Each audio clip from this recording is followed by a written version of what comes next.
નસવાડીમાં gas cylinder માટે કકળાટ, તડકામાં કલાકો સુધી લાઇનમાં ઊભા રહેવા મજબૂર લોકો।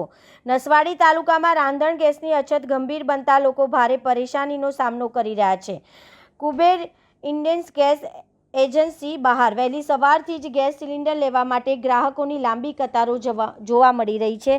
ધોમધકતા તડકામાં લોકો કલાકો સુધી લાઇનમાં ઊભા રહી પરસેવે રેબઝેબ થઈ રહ્યા છે। ખાસ કરીને રમઝાન માસ દરમિયાન રોજા રાખતા મુસ્લિમ ભાઈઓને પણ તડકામાં ઊભા રહી ગેસ માટે રાહ જોવી પડી રહી છે, જેના કારણે મુશ્કેલી વધી રહી છે। ગ્રામ્ય વિસ્તારમાં આવતા લોકો ભાડું ખર્ચીને અને પોતાનો કિંમતી સમય કાઢીને અહીં પહોંચે છે, છતાંય લોકો સુધી રાહ જોયા બાદ પણ ઘણા ગ્રાહકોને ગેસ સિલિન્ડર મળતો નથી અને તેમને નિરાશ થઈને ખાલી હાથે પરત ફરવું પડે છે।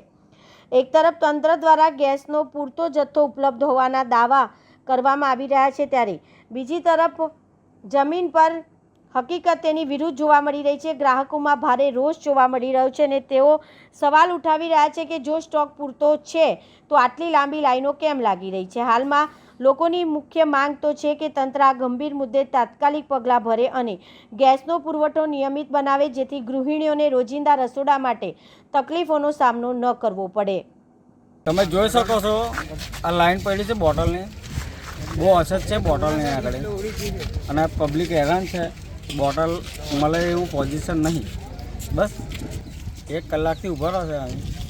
આ બોટલની બહુ અછત છે, હમણાં બોટલ મળવું મુશ્કેલ છે।